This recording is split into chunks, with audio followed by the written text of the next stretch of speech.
दोस्तों नमस्कार। भारत के प्रधानमंत्री नरेंद्र मोदी दुनिया भर में बड़े बड़े मंचों से लोकतंत्र, विकास और भारत की ताकत की बात करते हैं, लेकिन क्या भारत के सबसे बड़े सवालों का सामना करने से वो बच रहे हैं? नॉर्वे में एक महिला पत्रकार ने सिर्फ एक सवाल पूछा था, आप प्रेस के सवालों का सामना क्यों नहीं करते? Prime Minister Modi, why don't you take some questions from the freest press in the world? और प्रधानमंत्री बिना रुके मंच से आगे बढ़ गए। ऐसे लग रहा था जैसे वो भाग रहे हैं। गोदी मीडिया ने अब नॉर्वे की महिला पत्रकार का चरित्र हनन शुरू कर दिया है। एक बेहद सामान्य और लोकतांत्रिक प्रश्न को भारत विरोधी एजेंडा बताया जा रहा है, जबकि सच यह है कि सवाल पूछना लोकतांत्रिक प्रक्रिया का हिस्सा है। सवाल पूछना पत्रकारिता का मूल धर्म है। अगर पीएम मोदी 1 मिनट रुककर उस प्रश्न का सहज और स्पष्ट जवाब दे देते तो उनका क्या बिगड़ जाता?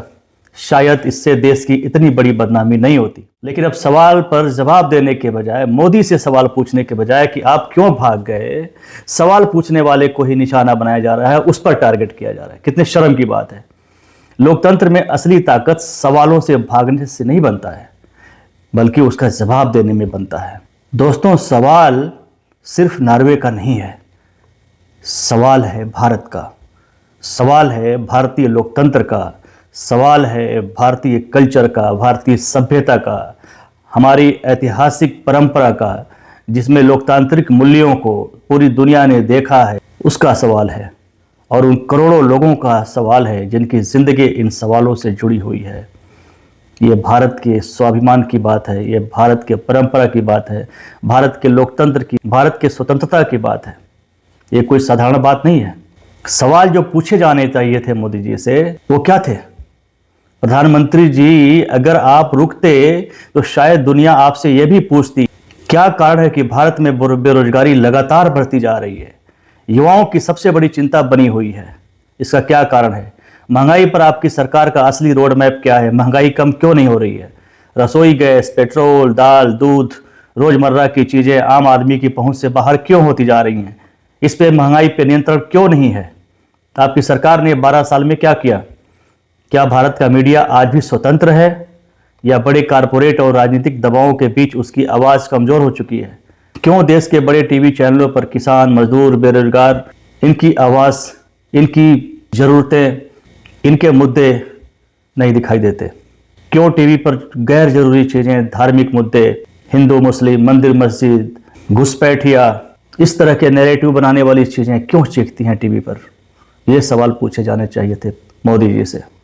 पीएम मोदी से एक बड़ा सवाल ये भी पूछना था, यह भी पूछा जाना चाहिए था कि इलेक्शन कमीशन पर वोट चोरी का आरोप लग रहा है, एसआईआर के माध्यम से विपक्ष के वोट काटे जाने का आरोप लग रहा है, फर्जी वोट बढ़ाए जाने का आरोप लग रहा है।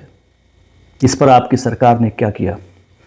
आपकी सरकार ने भारत की जनता से, भारत के विपक्ष से कितना सवाल जवाब किया? उनके कितने सवालों का जवाब दिया? कहाँ तक उन्हें सेटिस्फाई किया? किन किन लोकतांत्रिक मूल्यों को आपने जस्टिफाई किया? सवाल ईडी सीबीआई के दुरुपयोग का भी है, सवाल भ्रष्टाचार के आरोपी नेताओं का भी है। भाजपा ने, स्वयं पीएम मोदी ने बहुत सारे नेताओं पे, विपक्ष के नेताओं पे भ्रष्टाचार के आरोप लगाए, और जब वो नेता इनके पार्टी में आ गए तो वॉशिंग मशीन से क्लीन करके वो इनके सरकार में मंत्री बने हुए हैं, मिनिस्टर बने हुए हैं, सांसद, विधायक बने हुए हैं। और उनके केस सेटल क्यों हो गए? और उनके केस सेटल करने का भी सवाल है। जब वो नेता विपक्ष में थे तब आप भ्रष्टाचार के आरोप लगा रहे थे, जब वो नेता आपकी पार्टी में आ गए तो सारे केस उनके सेटल हो गए। कैसे सेटल हो गए? सवाल ये भी पूछा जाना चाहिए था।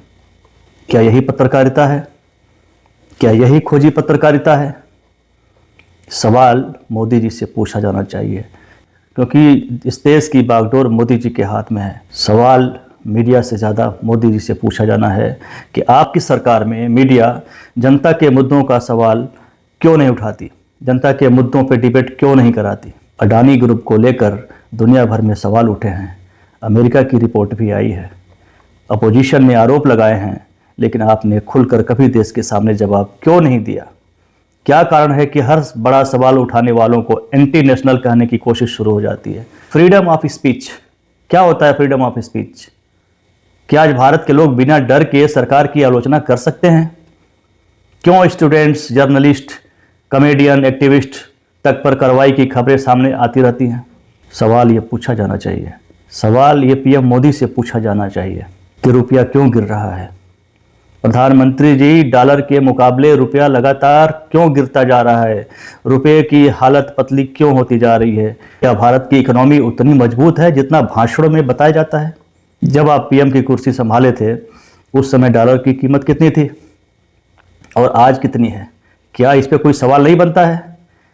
क्या मीडिया को सवाल नहीं पूछना चाहिए? क्या मोदी जी को खुली प्रेस कॉन्फ्रेंस नहीं करनी चाहिए ताकि देश की जनता, देश की मीडिया, पत्रकार आपसे सवाल जवाब कर सके मुद्दों पे? आप मन की बात करते हैं, सवालों का जवाब क्यों नहीं लेते हैं? सवाल क्या दूसरे देश के लोगों से पूछा जाएगा? आप इस देश के पीएम हैं, सवाल तो आपसे पूछे जाने चाहिए ना। आप ऐसा मौका क्यों नहीं देते कि पत्रकार आपसे सवाल पूछ सके? आपने नोटबंदी किया, क्यों किया? उससे क्या लाभ हानि हुआ? न तो आप सवाल लेते हैं और न ही किसी से जवाब। आप प्रेस वार्ता क्यों नहीं करते हैं? आपसे सवाल पूछा जाना चाहिए था। आप खुले में क्यों नहीं जवाब देते हैं? क्यों भागते हैं आप मीडिया से? जीएसटी लगाया, उससे क्या फ़ायदा हुआ? कितने बिजनेसमैन को फ़ायदा हुआ? कितने बिजनेसमैन बर्बाद हुए? कितने लोगों को नुकसान हुआ? कितने लोगों ने आत्महत्या किया? इसका सवाल जवाब आप क्यों नहीं लेते हैं, देते हैं? कोविड में आपने कोई सवाल जवाब नहीं लिया। कोविड में कितनी तबाही हुई, कितने लोग मारे गए, कितनी लाशों को छुपाया गया, कितनी बद इंतजामिया थी, गैस सिलेंडर, ऑक्सीजन गैस की किल्लत, हॉस्पिटल में कोई इंतजाम नहीं, कितने लोग ऐसे ही मर गए, कितनी लाशें ऐसे ही पता नहीं चला। उसका क्या हुआ? कोई जवाब सवाल है? और अगर सब कुछ ठीक है तो करोड़ों युवा प्राइवेट जॉब और सरकारी वैकेंसीज के लिए परेशान क्यों हैं?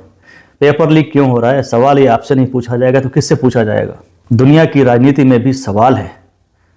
क्या भारत अमेरिका के स्ट्रेटजिक प्रेशर के सामने धीरे धीरे झुक रहा है या कंप्रोमाइज हो गया है?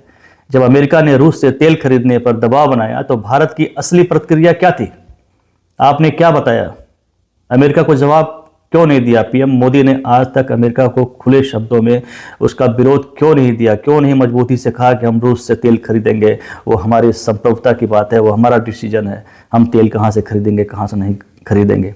पीएम मोदी ने ट्रंप को, अमेरिका को क्यों जवाब नहीं दिया अभी तक? वो डरते क्यों हैं? किस बात से डरते हैं? सवाल इस पर भी पूछा जाना चाहिए। क्या भारत पूरी तरह स्वतंत्र निर्णय ले रहा है या ग्लोबल पावर बैलेंस के दबाव में फैसले ले रहा है, कंप्रोमाइज्ड वे में फैसले ले रहा है? आखिर क्या कारण है? सवाल इस पर भी होना है। एपस्टीन फाइल की बात है, इस पर भी जवाब सवाल होना है। एपस्टीन फाइल में आपका नाम क्यों आया? आपके लोगों का नाम क्यों आया? कहीं उसके वजह से तो कोई कंप्रोमाइजेशन नहीं कर रहे हैं आप? कहीं उसके वजह से तो कोई दबाव में नहीं है आप? एपस्टीन फाइल और ग्लोबल इलाइट कनेक्शन जैसे विवादों पर भी दुनिया सवाल पूछ रही है, और सवाल क्यों नहीं पूछेगी?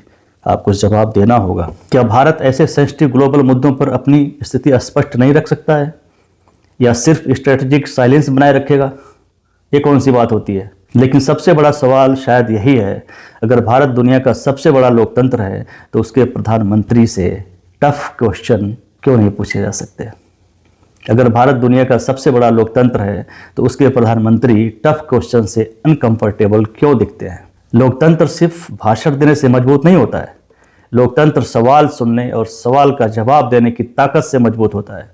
और जब सवालों से बचकर निकलने की तस्वीरें दुनिया देखती है तो आप मजबूत नहीं होते हैं, तब आप कमज़ोर दिखते हैं, भागते हुए नजर आते हैं, सवाल बड़े हो जाते हैं, आपका कद छोटा हो जाता है। बीबीसी हिंदी न्यूज़ के अनुसार नॉर्वे की पत्रकार हेला लियोंग ने भारत में लोकतंत्र और प्रधानमंत्री नरेंद्र मोदी के प्रेस कॉन्फ्रेंस न करने के बारे में नॉर्वे के प्रधानमंत्री योनास गार स्टोरे से भी बात की। हेला लियोंग ने इस घटनाक्रम के बाद मंगलवार को नॉर्वे के प्रधानमंत्री योनास गार स्टोरे से पूछा, नॉर्वे भारत को लोकतंत्र क्यों मानता है जबकि भारतीय पीएम पिछले 12 साल से घरेलू स्तर पर कोई प्रेस कॉन्फ्रेंस नहीं कर रहे हैं? क्या फ्री प्रेस अब लोकतंत्र के लिए ज़रूरी नहीं रह गया है? ये सवाल बहुत गंभीर सवाल है जो नॉर्वे की महिला पत्रकार ने पूछा है। कितनी शर्म की बात है कि पीएम मोदी ने जवाब देने के बजाय वहाँ से भागना, वहाँ से छुपना उचित समझा। अब आप खुद से सोचिए, कितना अच्छा रहता अगर पीएम मोदी रुक कर जवाब दे देते। अगर वो जवाब वहाँ दे दिए होते तो बात वहीं ख़त्म हो जाती, इतना बवाल ही नहीं होता। ना तो कोई सवाल था ना कोई जवाब था। 2 मिनट की बात थी, 1 मिनट की बात थी, आप आधा मिनट में जवाब दे सकते थे। आप रुकते तो कम से कम, सुनते तो कम से कम, कुछ तो बोलते, लेकिन आपने कुछ न तो सुना न कुछ बोला। आपने ऐसा रिएक्ट किया जैसे आपको उन सवालों से कोई मतलब ही नहीं है। आप मुंह छुपाते हुए भागते देखे गए। पूरी दुनिया का मीडिया इस मुद्दे को देख रहा है। क्या इज्जत रह गई? इज्जत सवाल पूछने से नहीं गई, इज्जत आपके भागने से गई। आप वहाँ से भागे क्यों? आपने जवाब क्यों नहीं दिया? ये गोदी मीडिया जो सवाल पूछ रही है उस नॉर्वे की महिला पत्रकार से, भारत के अपमान की बात कही जा रही है। अपमान तो मोदी ने किया है भारतीय लोकतंत्र का, भारतीय मीडिया का चरित्र दिखाया उन्होंने। भारतीय लोकतंत्र का चरित्र दिखाया है कि आप मीडिया के सवालों का जवाब नहीं देते, आप मीडिया से सवाल नहीं लेते। आपने ये शो किया वहाँ पे। इज्जत तो आपने दांव पे लगाया है। सवाल तो आपसे पूछा जाना चाहिए, लेकिन गोदी मीडिया आपसे सवाल पूछने के बजाय नॉर्वे की उस बहादुर महिला पत्रकार से सवाल पूछ रही है। आपसे सवाल है। अब ये सवाल आपसे है, क्या प्रधानमंत्री मोदी को रुक कर जवाब देना चाहिए था या नहीं देना चाहिए था? अगर पीएम मोदी उस महिला पत्रकार के सवाल का जवाब दे दिए होते रुककर, तो भारत के महान लोकतंत्र और भारत की महान परंपरा का नाम ऊंचा हुआ रहता, हमारे देश का नाम ऊंचा हुआ रहता, हमारे लोकतंत्र का, हमारी मीडिया का नाम ऊंचा हुआ रहता। अब फैसला आप कीजिए कि पीएम मोदी ने वहाँ से भागकर अच्छा किया या बुरा किया। नमस्कार।